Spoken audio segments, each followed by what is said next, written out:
Velsheri had been staring at the map for 3 hours. It was not a bad map. In fact, it was one of the best maps in the known galaxy. It had been made by the greatest cartographers of the Concordat, updated every cycle, checked and rechecked by thousands of minds across hundreds of worlds. It showed every star system worth naming.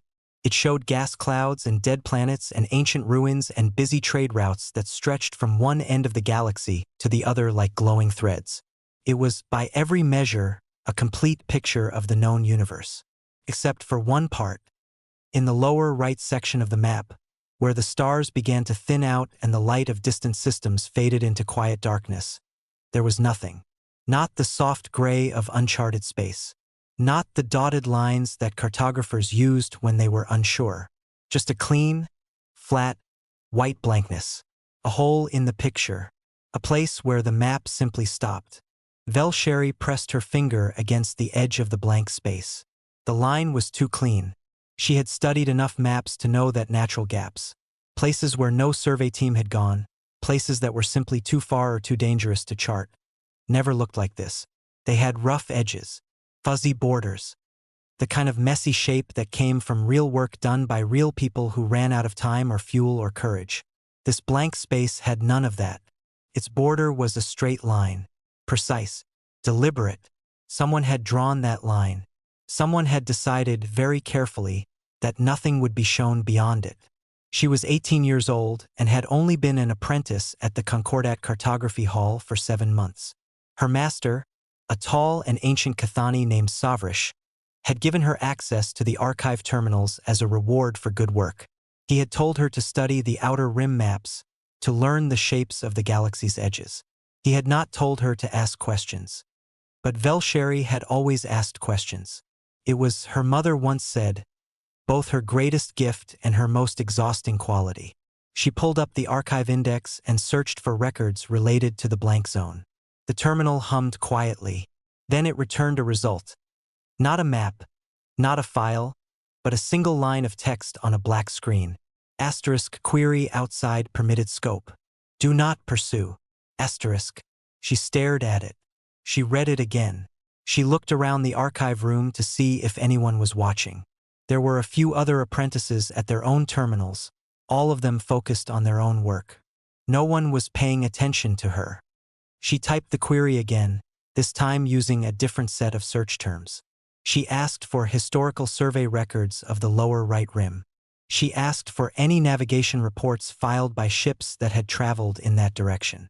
She asked for the name of whatever civilization or territory existed in that blank space. Every time, the terminal returned the same message. Asterisk query outside permitted scope. Do not pursue. Asterisk. The next morning, she went to Savrish.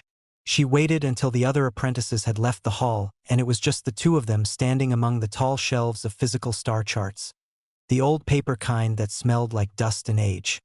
She asked him carefully, politely, in the most respectful tone she could manage.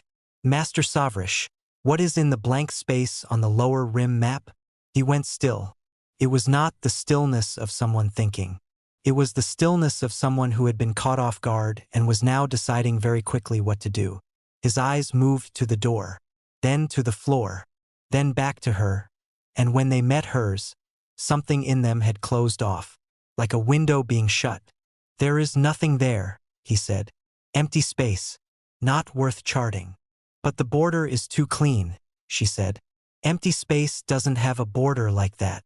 You are seeing patterns that aren't there, he said. Go back to your work. He walked away. The conversation was over.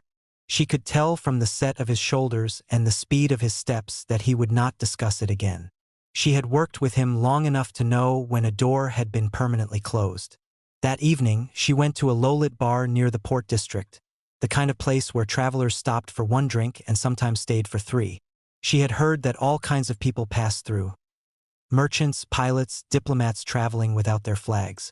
She sat at the counter and waited. It did not take long.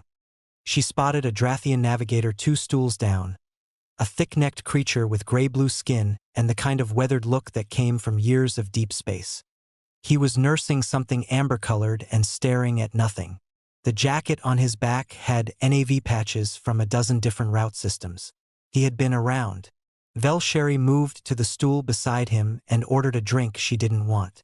Then, quietly, she asked him if he had ever flown near the lower right rim. His glass stopped halfway to his mouth. He turned and looked at her.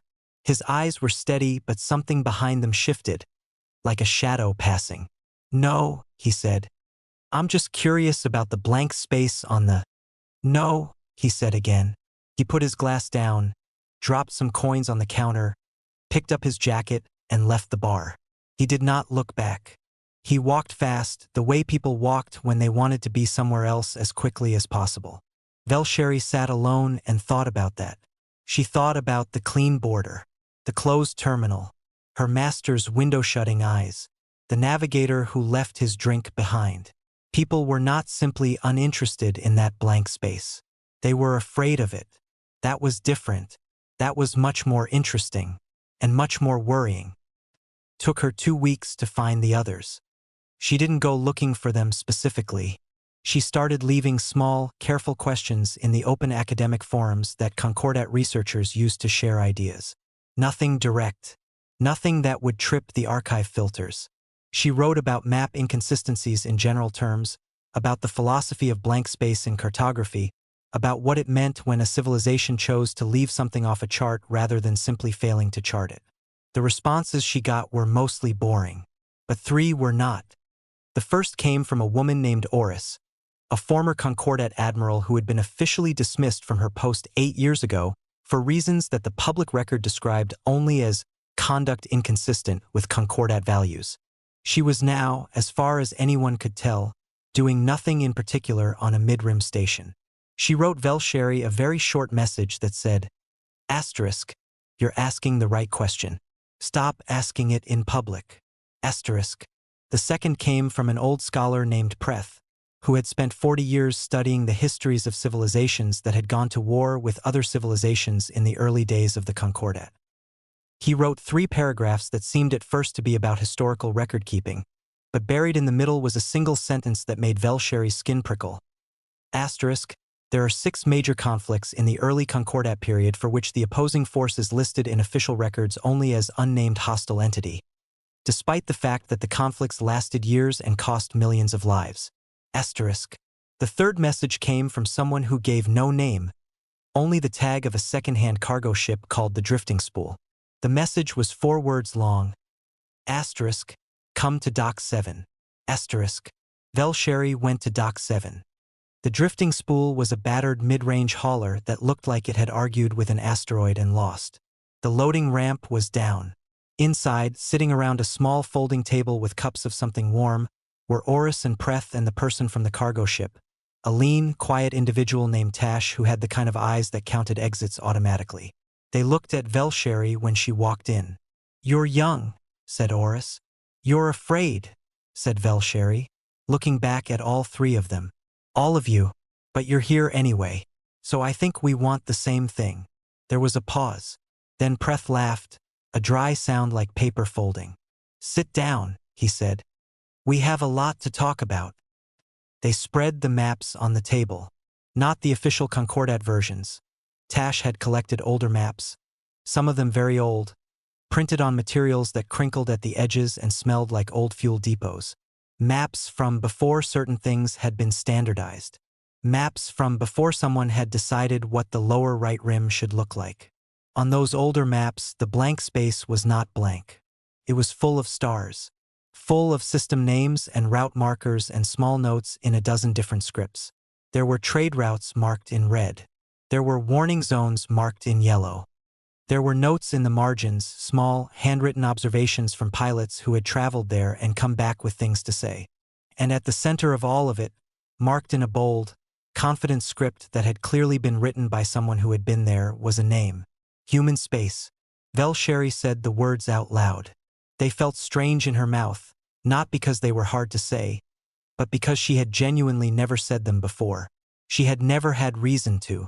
The word human was not common. She had seen it exactly twice in her studies, both times in footnotes so brief that she had moved past them without stopping. "Who are the humans?" she asked. Preth folded his hands. That, he said, is what the Concordat does not want anyone to ask. Tash reached under the table and pulled out a small device, the kind used to replay old audio logs from ship recorders. He pressed a button.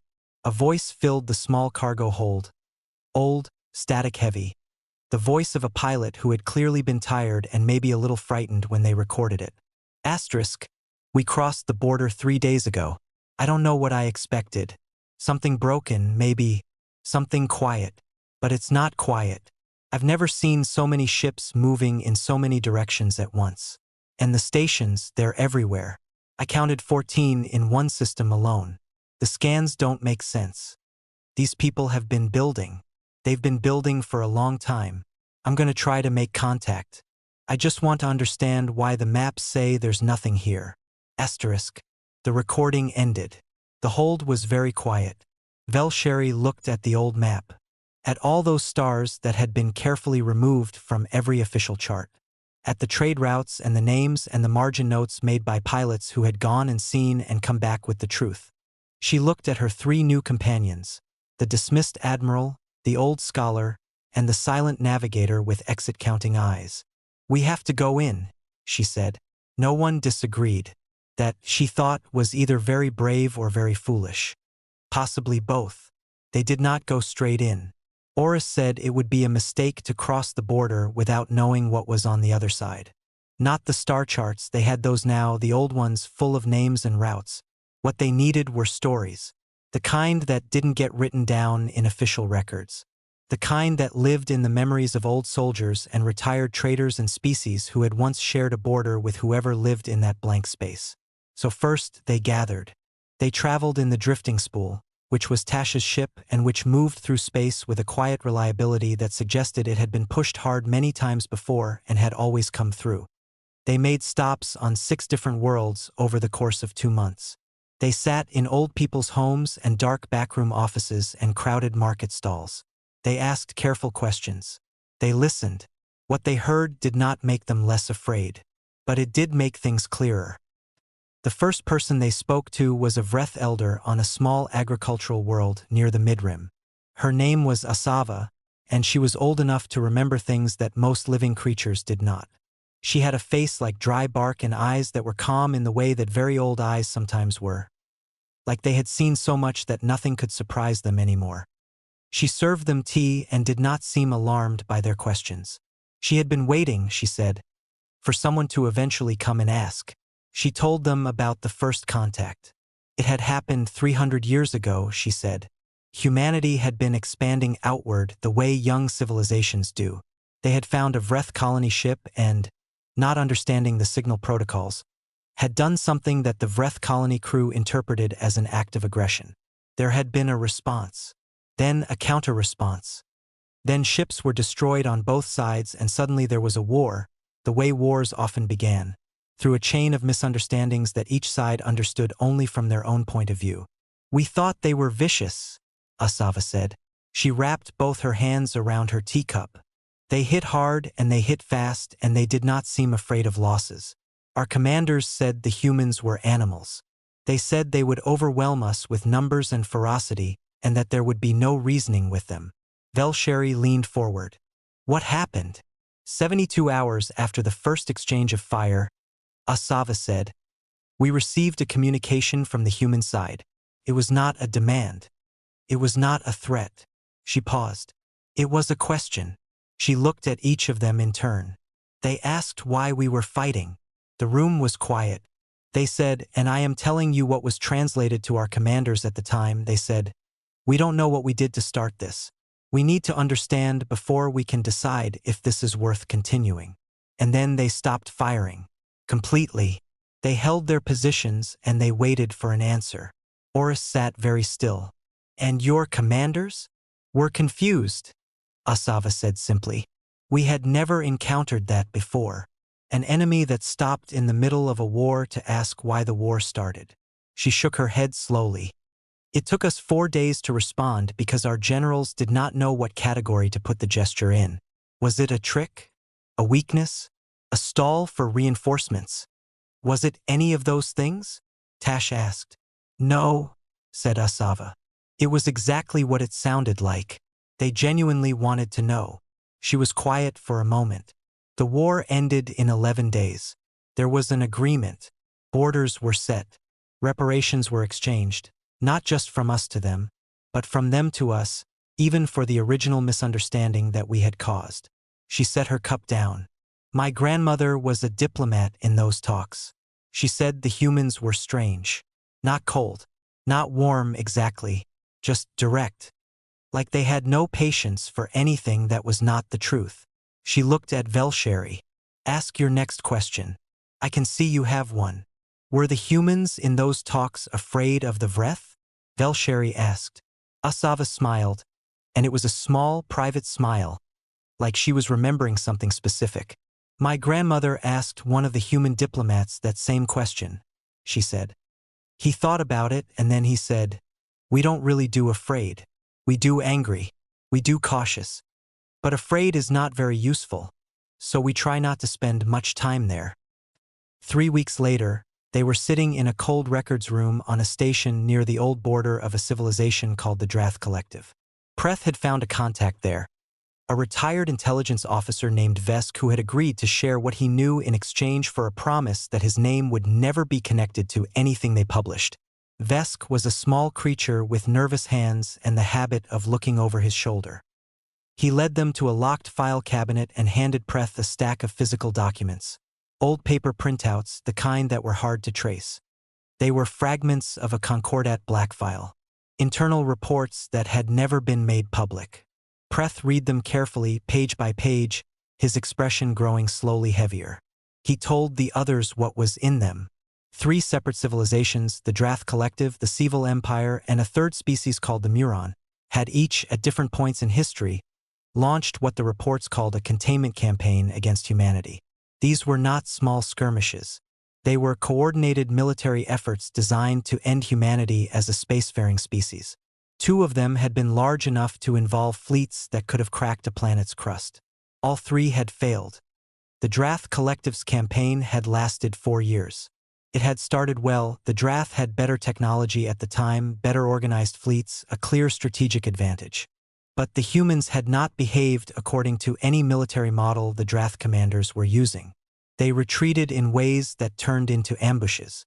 They lost systems and then appeared in places no one expected. They seemed to have no single point that could be targeted and destroyed to end their ability to fight. When one group of humans was surrounded and cut off, other groups adjusted and kept moving. There was no head to cut off. The Drath report, written by a general who had clearly been very frustrated, described the humans as structurally incoherent but functionally indestructible. The Civil campaign had tried a different approach, economic strangulation rather than direct war. They had worked through the Concordat to isolate human trade routes, to block their access to materials, to make life difficult enough that the civilization would simply stop growing. It had not worked either. The humans had found alternative routes, built their own supply lines, developed resources they hadn't bothered to develop before, and traded with whoever would trade with them, often at prices generous enough to make refusing impractical. The Civil report noted, with evident bitterness, that several Civil-aligned trading partners had quietly shifted toward the humans during the campaign because the humans were simply easier and more reliable to do business with. The Muron campaign had been the most direct and the most disturbing. They had targeted human colonies on the outer edges of human space, the smaller ones, the ones that seemed vulnerable. They had destroyed them. Not just militarily, completely. The goal was to cause enough loss and grief that humanity would psychologically break, would choose survival over expansion, would retreat inward and become small. Pretha's voice was very quiet when he read the outcome. Humanity had not retreated. The response to the destroyed colonies had been to build memorials on new colonies that bore the same names. The expansion had not slowed. It had, if anything, moved in the direction of the destroyed worlds, as though humanity was making a point about where it chose to plant its flag. The Muron campaign ended after 7 years because the Muron ran out of resources and the will to continue. The humans never stopped. The final line of the Muron report read, **, we do not understand what drives them. Loss does not deter them. Fear does not control them. They appear to process grief as fuel. Asterisk. No one in the drifting spool spoke for a long time after Preth finished reading. The last thing they found was not in a file or an old person's memory. It was in a debris field at the very edge of human space, a scatter of metal and old machinery from a battle that had clearly happened a very long time ago. Tash had a scanner and an interest in salvage, and when he swept the debris, he found something still active. It was a war drone, autonomous. Old model, old Concordat design, the kind that had been used in early border enforcement operations. Most of its systems were dead, but its core threat assessment module was still running, still doing the one job it had been built to do, cycling through its last scan data over and over in a loop. Tash pulled it aboard and connected a reader to its output port. The module had one active assessment on its screen. One threat classification, marked and locked, never cleared. It read, asterisk, threat classification, unresolvable, asterisk. Below that, in the secondary notes field, the drone had written something that drones were not typically designed to write. It had been an old model, Preth explained, an early type that was given a basic reasoning function so it could update its own assessments. It had reasoned at some point and left a note. The note said, asterisk subject does not respond to standard deterrence models. Subject does not appear to have a breaking point within observed parameters. Recommend reclassification. No suitable classification available.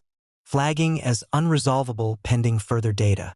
Note: further data has not resolved this assessment in 11 years of continuous monitoring. Asterisk. Velsheri read it twice. She looked at the others. The galaxy had not erased human space from its maps because humanity was conquered or dead or weak. It had erased them because the greatest civilizations in known space had tried, more than once, to end them and had failed.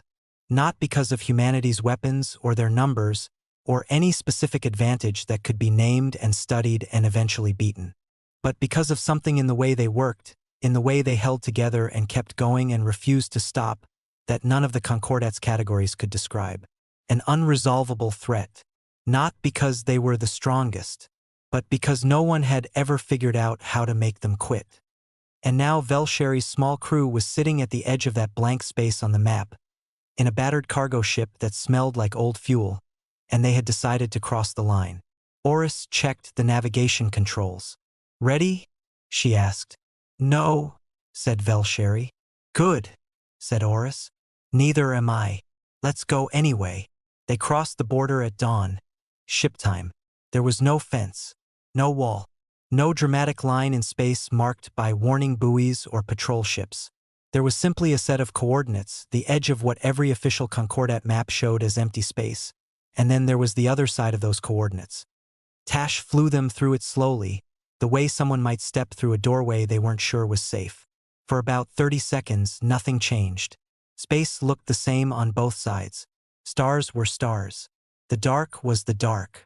Then the sensors came alive. Velsheri was sitting at the navigation console when it happened, and the number of signals that suddenly appeared on screen made her sit up sharply. She thought at first that the equipment was malfunctioning. She tapped the screen. The readings stayed the same. Ships, dozens of them, moving in every direction at different speeds on different routes. Some were large, freighter-sized, slow and deliberate. Some were small and fast, darting between coordinates in ways that looked almost casual. Communication signals were everywhere, layered on top of each other, a dozen different frequencies carrying what sounded like ordinary conversation and traffic coordination and something that might have been music. That can't be right, Velsheri said. Tash leaned over and looked at the screen. He looked for a long time. It's right, he said quietly. Oris stood at the back of the cockpit and stared through the viewport. She had been an admiral for 20 years. She had seen a lot of space, a lot of traffic, a lot of busy ports and active systems. Her face was not easy to read, but Velsheri had spent enough time with her now to notice when something surprised her. She was surprised. The maps don't show any of this, Oris said. The maps show nothing, Preth said from his seat, his voice dry. We have established that.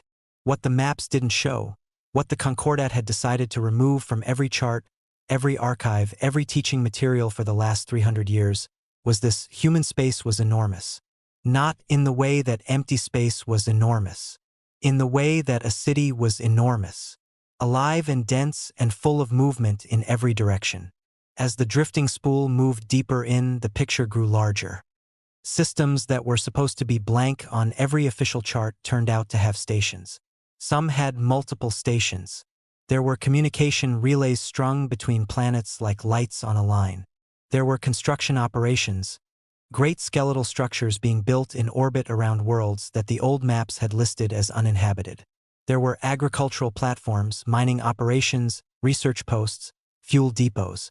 Preth had brought a pen and a notebook, physical, old-fashioned, and he was writing things down as fast as his hand could move, his face bent close to the page. "They've been busy," he said, without looking up. 300 years, Tash said. "Wouldn't you be?" The first human they met was named Dara Okafor. They had been trying to find a port, somewhere to dock, to get their bearings, to figure out what the local protocols were for a foreign ship entering without prior contact. In the Concordat, this would have been a complicated process involving documentation and inspections and a great deal of waiting. Velsheri had been preparing for something similar.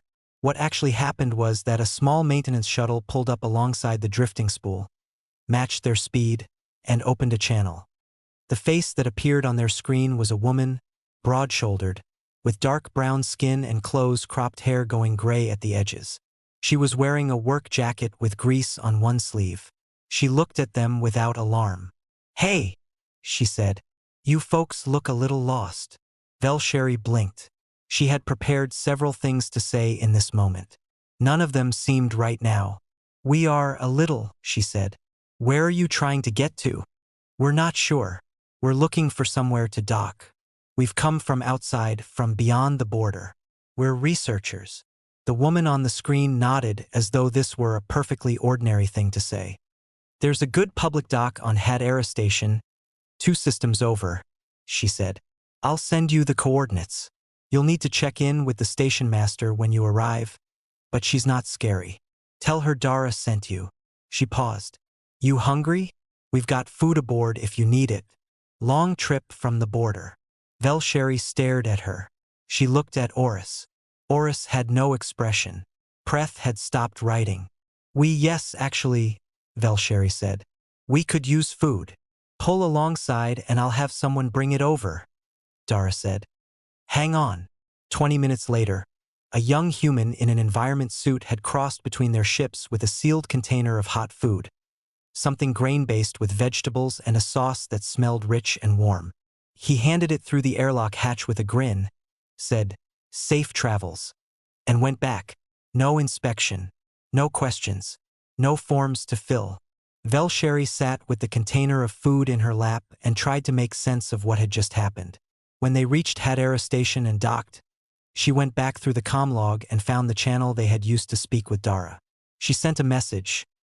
*, "You gave us food and asked for nothing in return." "Why?" *. The reply came 2 hours later. "For words." *. "You looked like you needed it." *.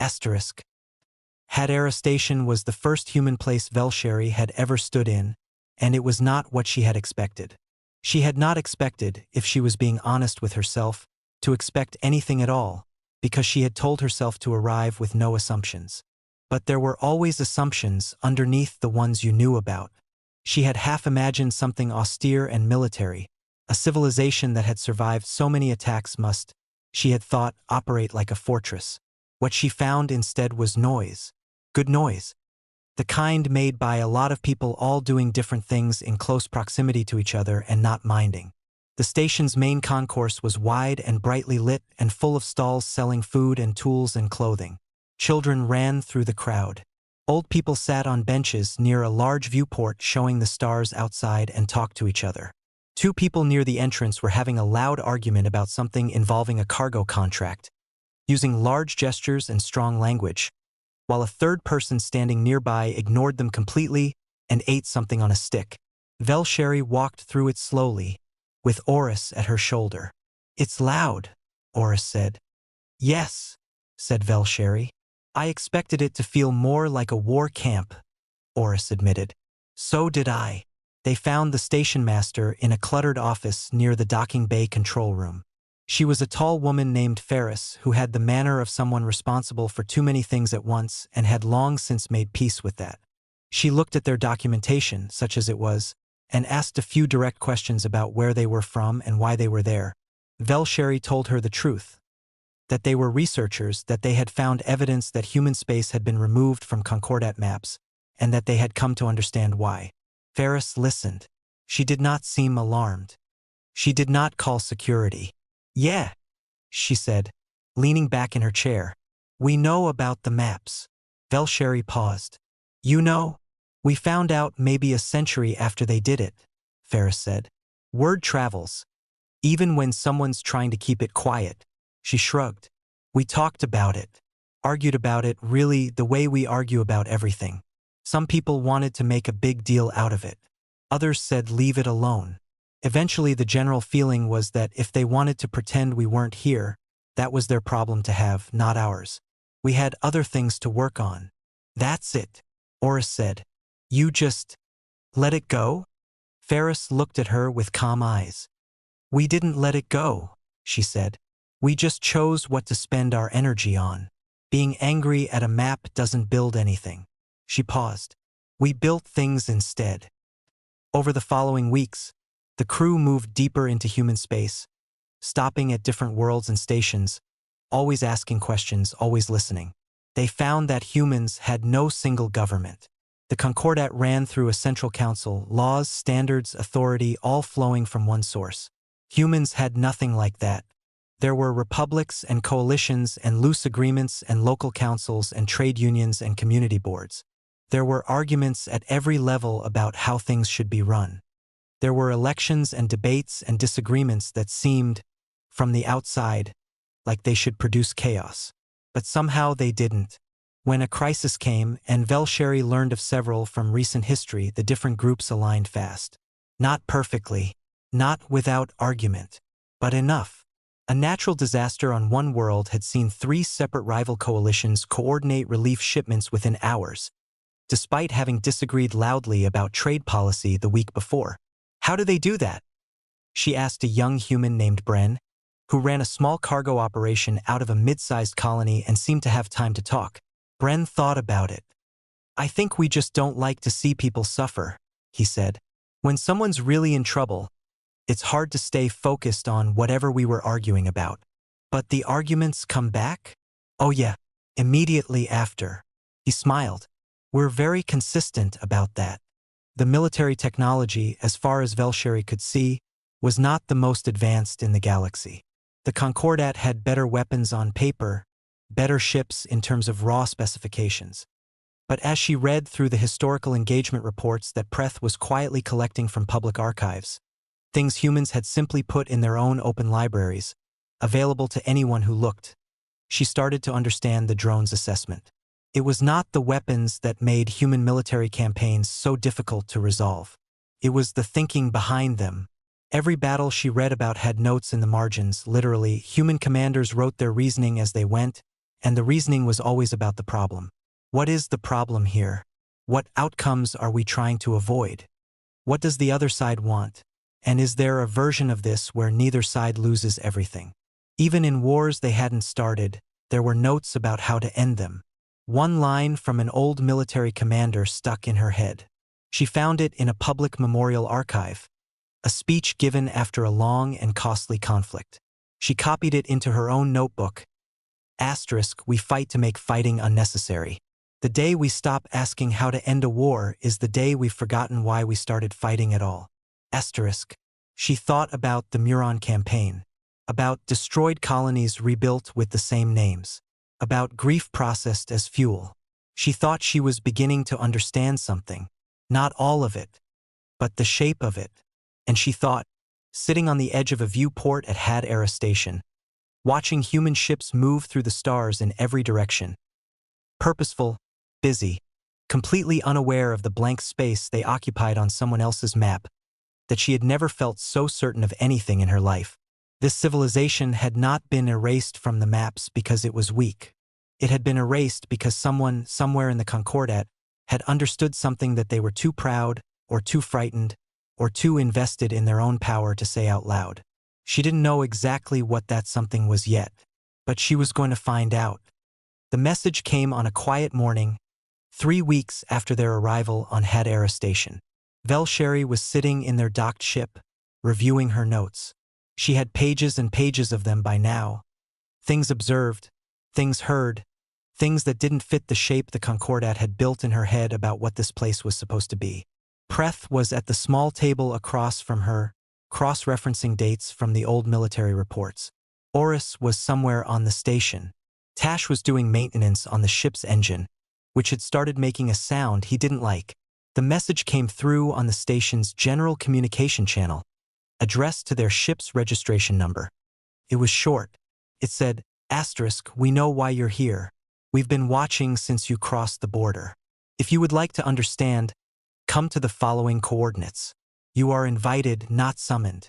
There is no obligation. Human Intersystem Council, Coordinating Office, *. Velsheri read it 3 times. Then she went to find Oris. The coordinates led them to a world called Meridian. It was not the most dramatic planet she had ever seen.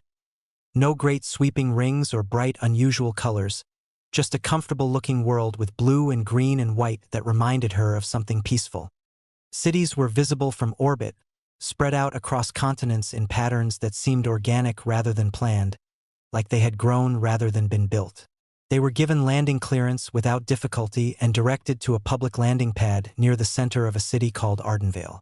It was a warm day, full of what Velsheri had come to recognize as the standard human urban noise, voices and movement and the sound of things being built somewhere not too far away. Car was waiting for them. It drove them through streets lined with tall trees to a large, plain building that didn't look like a government seat at all. It looked like a library. Wide windows, old stone. A garden along one side where people were sitting with food and having lunch in the sun. Inside, a young man led them down a hallway and into a meeting room with a long wooden table and chairs and a window that showed the garden. On the table there were drinks and a plate of food. No guards, no weapons visible. At the far end of the table, standing as they entered, was an old man. He was human, clearly, the same general form Velsheri had been observing for weeks. 2 arms, 1 head, stood upright. But there was something in the way he held himself, not stiff but very still, that suggested a great deal of experience and a great deal of weight carried over a long time. His hair was white. His face had deep lines in it. His eyes were pale and attentive and, more than anything, tired. "I'm Jonas Ray," he said, "Admiral Emeritus, retired. I speak for the coordinating office today because I was alive when most of what you've been looking into actually happened." He gestured to the chairs. "Please sit. I'd rather not stand if we can avoid it. My knees are not what they were." They sat. He sat. He looked at each of them in turn, Velsheri, then Preth, then Oris, then Tash. "You came a long way to ask a question," he said. "I'd like you to ask it directly. I'll give you a direct answer." Velsheri thought about all the careful, indirect questions she had spent months learning to ask. Then she set them aside. "Why did the Concordat erase you from their maps?" she asked. Jonas was quiet for a moment. Then he nodded once as though she had passed some kind of small test. "Because we scared them," he said. "But not in the way most people imagine when they hear that." He told them the story from the beginning. Not the beginning of human space, that would have taken longer than they had, but the beginning of the problem, which was a different and more specific thing. 300 years ago, Jonas explained, the Concordat had been at the height of its influence. It was a coalition of the galaxy's most powerful civilizations, built on a simple and effective idea. That the strongest species set the rules, and that the rules benefited the strongest species most, and that this was simply the natural order of things. It was not presented as cruelty. It was presented and perhaps genuinely believed to be stability, order, a system that worked. And for most of the galaxy it did work. Or at least it worked well enough that most species found it easier to accept than to fight. But then humanity arrived at the edges of Concordat space. Not aggressively. Not with weapons pointed outward. They arrived the way a growing thing arrives, by expansion, by exploration, by the simple process of filling the space that was in front of them. They made contact. They established trade. They learned languages. They were curious and direct and sometimes difficult but not, as far as anyone could objectively observe, dangerous. The problem was not what they were doing. The problem was what they represented. Jonas leaned forward and put his hands flat on the table. The Concordat's entire system was built on a foundation, he said. And that foundation was the idea that there was a right way for things to go. Strong civilizations rise. Weak ones fall. Those with power hold it because they deserve to hold it. Those without power accept that because the alternative is chaos. He paused. It's a tidy system, and it had one very important requirement. What requirement? Velsheri asked. That every species eventually reaches its limit, Jonas said. That there is always a point at which a civilization that is attacked, isolated, pressured, destroyed, reaches that limit and stops. Gives up, collapses, accepts the natural order. He sat back. The Concordat had seen it happen dozens of times. They understood how it worked. They had built systems around it. He looked at the table. And then they tried to find our limit, he said. He told them about the Drath campaign in straightforward terms, not in the dry language of the black file reports that Preth had read, but plainly the way someone described something they had thought about many times. The Drath had been certain. They had the technology advantage. They had the numbers. They had a clear strategy. And humanity had, as the reports confirmed, refused to behave correctly. They did not centralize. They did not have a single point that could be broken. When one part of them was cut off, other parts adapted. When they lost ground, they found different ground. When they were hurt, they kept moving. The Drath general who led the campaign, Jonas said, had written something in his private log near the end of it. Not in any official report. Just a private thought, written late at night after a long day of a war that wasn't going anywhere. He had written, asterisk, I don't think they know how to surrender. Not because they're too proud. I think it's because the idea doesn't occur to them as a real option. Asterisk. Is that true? Oris asked quietly. She had been a military commander.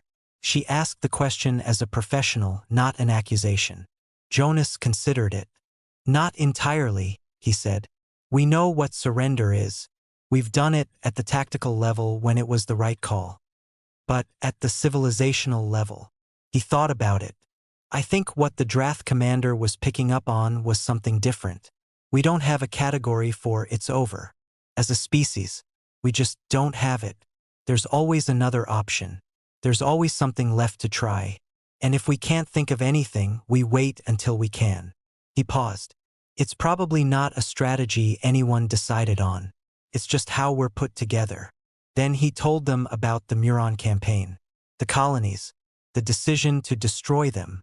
His voice was still even, but something beneath it changed slightly.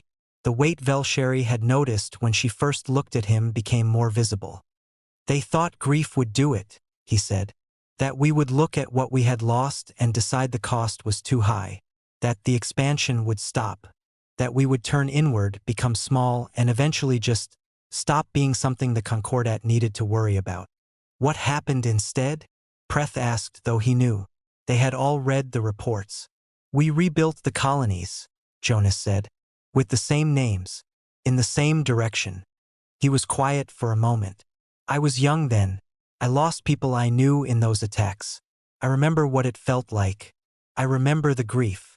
He placed one hand flat on the table, a slow, deliberate motion.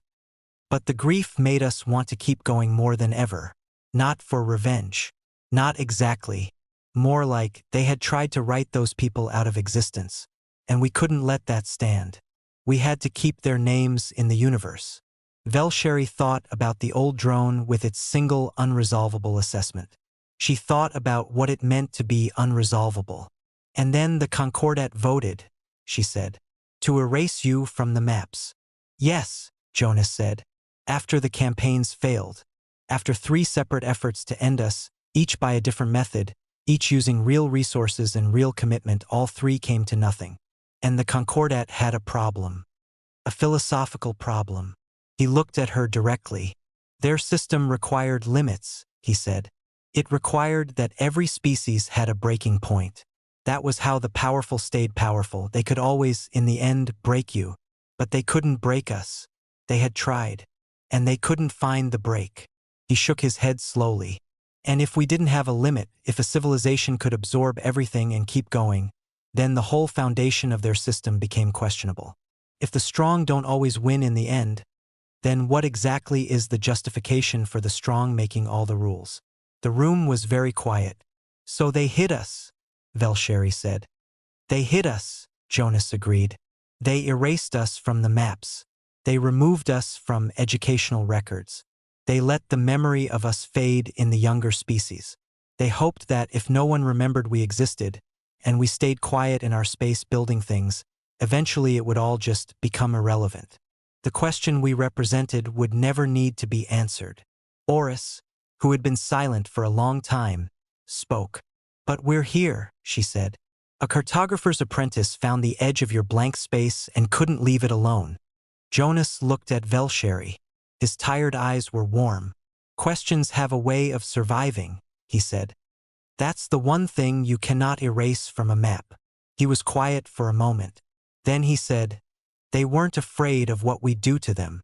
We had never threatened the Concordat. We had no interest in conquest. We just wanted to exist and grow and build things and talk to people. He paused. They were afraid of what it meant if we kept existing. Because if we kept existing, if we just kept going the way we always had, surviving everything, refusing to stop, it meant the universe doesn't have rules. Not the rules they built their power on. It just has people. And people are not predictable. People cannot be controlled by simply being stronger than them. He picked up his cup and held it for a moment. It meant that strength wasn't destiny, he said, and that terrified them more than anything we could have done with a weapon. The meeting ended in the late afternoon. Jonas walked them to the door himself. At the threshold of the building, he stopped and looked out at the garden where people were still sitting in the last of the day's light. What will you do with what I've told you? He asked. Not a threat, just a question. Velsheri looked at the garden, then back at him. Tell people, she said simply. Jonas nodded once. He looked like someone who had been carrying something heavy for a very long time, and had perhaps, in this moment, set a small part of it down. Good, he said. He went back inside. The four of them walked to the car, through streets that smelled of warm air and growing things, under a sky that was beginning to go the color of old copper at its edges. Around them, the city continued its life. People walking, talking, laughing, arguing, going home, going out, living. Velsheri thought about blank spaces on maps. She thought about what it meant to fill them in. She did not sleep much that night. But when she did, she dreamed of stars, not blank and white and erased, but named and bright and thoroughly, defiantly present. Velsheri wrote everything down.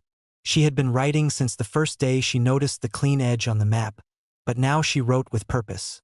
Not as notes, not as observations, but as a record. The kind of record that was meant to be read by others. She wrote about the old maps with their systems and routes and margin notes written by pilots who had gone and seen and come back with the truth. She wrote about Asava and the war that ended because humanity stopped and asked why. She wrote about the blackfile fragments, the 3 campaigns, the drone with its single unresolvable assessment. She wrote about crossing the border and finding noise where there was supposed to be emptiness. She wrote about Dara and her food and her forward answer. She wrote about Jonas Ray and the weight behind his eyes and the quiet, still way he said the universe doesn't have rules, it just has people. She wrote it in plain language. No complicated terms. No academic hedging. The kind of writing that anyone could pick up and follow, because she wanted anyone to be able to pick it up and follow it. Preth edited. Oris reviewed the sections about the military history and confirmed that what they said was accurate. Tash, who was a man of few words, read the finished draft once from beginning to end and then said simply, "It's good. Send it." They sent it on a Tuesday morning, ship time, while docked at a public station 3 systems inside human space. They sent it to every open academic channel in the Concordat they could access. They sent it to news services that were not officially Concordat aligned. They sent it to the inboxes of individual researchers, scholars, journalists, and teachers whose names they had collected over the months of their search. People who asked questions for a living, people whose job it was to notice when something was being kept quiet. They sent it in plain text and in compressed file format and in audio format that Velsheri recorded herself, sitting in front of the ship's internal recorder and reading it aloud in her own voice. The title was simple: What the Concordat Removed from the Map and Why. Then they waited. For 2 days, nothing seemed to happen. Velsheri spent those days in a state of controlled anxiety, checking channels, watching for responses. She had prepared herself for the possibility that the Concordat would suppress it before it spread, that their systems were fast enough, thorough enough, that they could catch it before it reached enough people to matter. But the Concordat's suppression systems had been built for a different time. They had been built to manage the slow movement of physical documents and controlled communication networks.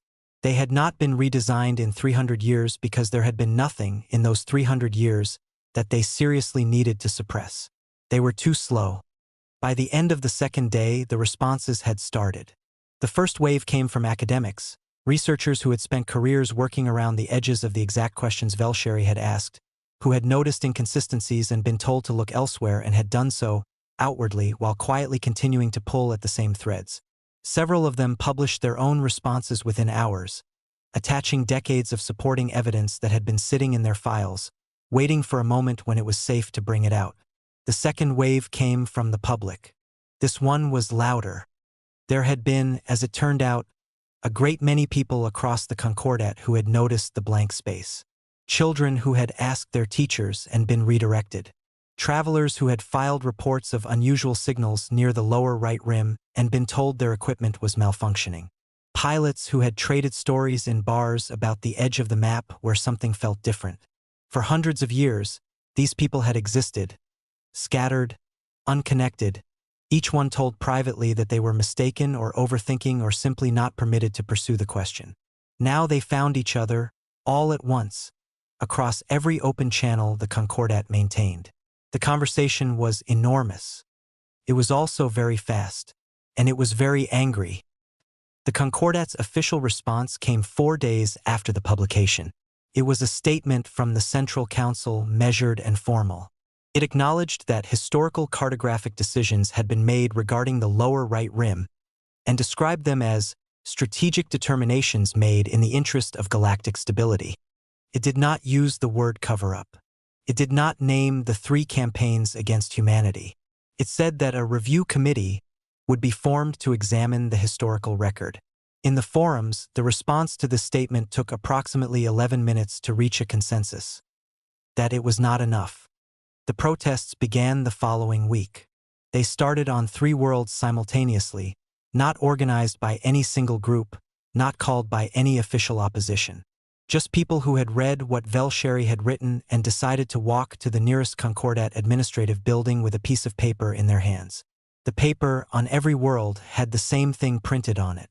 A map of the lower right rim. Official Concordat version. Completely blank.